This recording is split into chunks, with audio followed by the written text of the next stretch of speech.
So what is econometrics? Econometrics जो है उसको हम अभी डिटेल में देखेंगे। फर्स्ट ऑफ ऑल हम इसे डिफाइन कर लेते हैं, इकोनोमेट्रिक्स क्या होता है। Econometrics is a set of statistical tools that allows economists to test hypotheses using real world data. Okay, so we have to take in mind that it is basically the usage of statistical tools which allows economists to test hypotheses. uh, how we can test hypotheses? We have to test hypotheses with the usage of data. Okay, now in the following we have some examples from which we can understand okay, how we can apply econometrics. For example, is the value of US dollar correlated to oil prices? So this is an example in which we have two variables. One is a value of US dollar and the other one is the oil prices. So is there any correlation? For this purpose we'll use econometrics. So इसमें होगा क्या कि आप US dollar जो है उसकी value का पिछले 10 महीनों का डाटा लेते हैं, ऑयल की प्राइसेस का 10 महीनों का डाटा लेते हैं और उसके बाद इसके ऊपर इकोनोमेट्रिक्स अप्लाई करते हैं। हमारा हाइपोथेसिस जो था वो ये था कि क्या इनका आपस में कोई रिलेशनशिप है कि नहीं।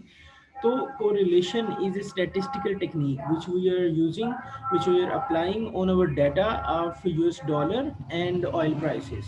ठीक है, and then at the end we will get results and the correlation will tell us that whether US dollar is correlated with oil prices or not. So it's simply the usage of statistical tools for hypothesis testing by using real world data. अब इधर हमारे पास examples हैं तीन चार पांच और भी, तो we can also check those examples as well. For example, liquidity and profitability relationship. We have to see whether in firms, if profitability increases, whether liquidity increases or not. So इसके लिए भी हम ऐसे ही करेंगे, liquidity ratio, profitability ratio of a firm जो है वो पिछले 10 साल का 15 साल का डेटा लेंगे, उसके ऊपर जो है वो रिग्रेशन रन करेंगे और रिग्रेशन रन करके हम जो है वो अपना ये जो हाइपोथेसिस था लिक्विडिटी और प्रॉफिटेबिलिटी का रिलेशनशिप वो टेस्ट कर लेंगे कि whether there is any relationship between these two variables or not.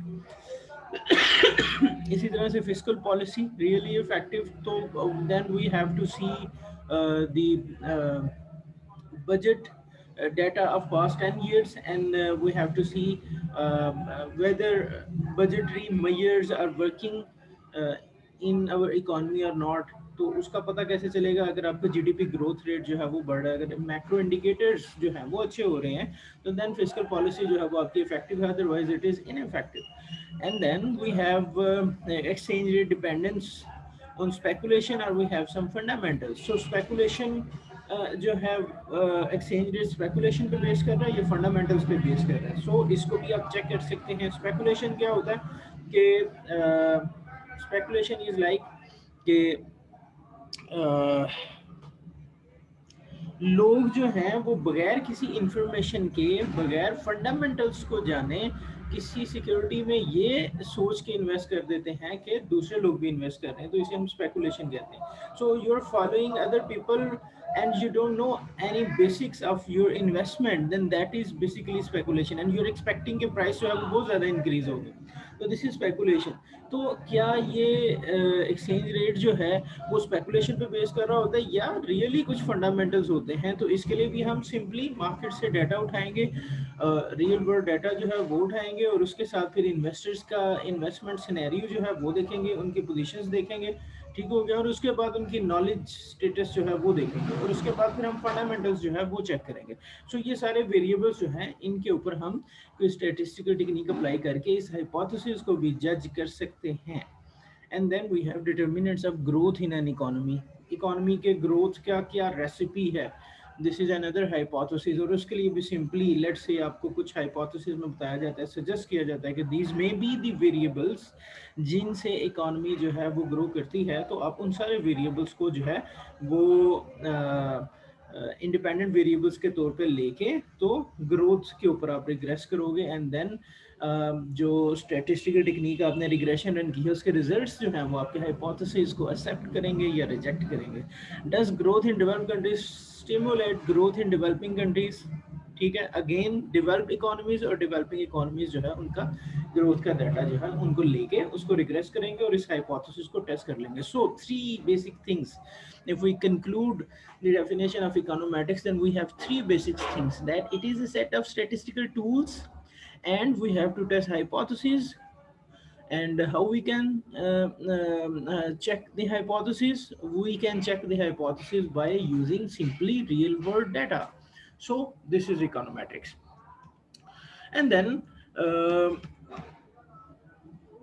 we have another definition of econometrics, which explains that econometrics is a branch of economics concerned with the use of mathematical and statistical methods in describing, analyzing, estimating and forecasting economic relationships. तो ये चार चीजें जो हैं उनको identify किया गया है कि इकोनोमेट्रिक्स जो है वो मैथमेटिकल और स्टैटिस्टिकल मेथड्स के थ्रू डिस्क्राइब करता है, एनालाइज करता है, एस्टिमेट करता है और फोरकास्टिंग करता है इकोनॉमिक रिलेशनशिप्स को। ठीक हो गया? तो ये चार काम जो हैं वो हम इकोनोमेट्रिक्स की जो मैथमेटिकल और स्टैटिस्टिकल मेथड्स हैं उनसे हम ले सकते हैं। फॉर एग्जांपल आपका डिस्क्रिप्टिव एनालिसिस होता है रिसर्च पेपर्स के अंदर, तो that is basically mean median mode, हमें पता चल जाता है मैक्सिमम क्या है, मिनिमम क्या है, मीडियन लेवल जो है वो क्या है। उसके बाद फिर उसके ऊपर अगर कुछ और टेक्निक्स अप्लाई करें तो आप जो है वो एनालिसिस मज़ीद डिटेल में, मज़ीद इन डेप्थ एनालिसिस जो है, ये तो फर्स्ट ऑफ ऑल क्या था, डिस्क्रिप्टिव एनालिसिस क्या था कि आप जस्ट जो है वो अपरेंट लेवल पे रहते हो, और अगर आप इन डेप्थ एनालिसिस में चले जाते हो दैट इज एनालाइजिंग। और उसके बाद एस्टिमेटिंग एंड फोरकास्टिंग। एस्टिमेशन जो है दैट इज सिंपली के you have to make a decision के which technique you will use. और फोरकास्टिंग क्या है कि आपके कोएफिशिएंट्स आ गए और उन कोएफिशिएंट्स के बेसिस के ऊपर आप फ्यूचर को प्रेडिक्ट कर रहे हो। आपके पास इंडिपेंडेंट वेरिएबल्स के फ्यूचर के कोई भी numbers, let's say any number, any probable number from the independent variable, on the basis of that number आप dependent variable को predict कर सकते हो। this is basically forecasting। so ये चार काम जो हैं वो अगर हो रहे हैं तो हम उसे econometrics कह सकते हैं। ठीक हो गया? उसमें जनाब ये एग्जांपल्स हमारे सामने हैं, और oil prices and the value of US dollar को रिलेटेड अगेन उसी तरह की एग्जांपल्स। ठीक हो गया? और इनके ऊपर भी आप इसी तरह से मार्केट डाटा लेंगे और उस डाटा को पहले डिस्क्राइब करोगे, फिर उसको एनालाइज करोगे, फिर उसकी स्टैटिस्टिकल टेक्निक डिसाइड करोगे, एंड देन उसके बाद आप फोरकास्टिंग की पोजीशन पे भी आ जाओगे। अब ये जो दो डेफिनेशन थी दैट वाज लिटिल ओल्डर, अब एक मॉडर्न व्यू आया है जिसने क्या किया है, इकोनोमेट्रिक्स को कंबाइन कर दिया है with computer sciences.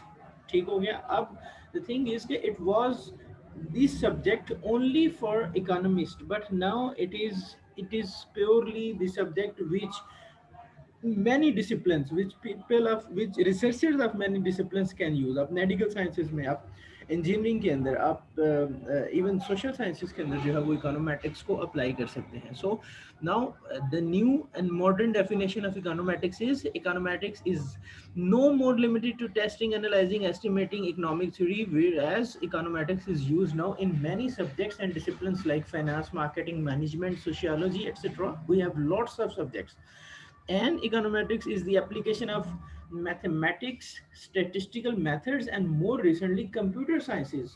This is the new addition into our definition to economic data, and is described as a branch of economics that aims to give empirical content to economic relationship। अब ये एक और addition इस definition में हुआ है कि empirical content जो है वो आपके economic relationship को प्रोवाइड करने के लिए आप econometrics को यूज करते हैं। अब जब empirical content आप एडअप करते हैं into your explanations, ठीक है, नंबर्स को इंक्लूड करते हैं, तो आपकी बात जो है वो ज्यादा वर्थवाइल हो जाती है।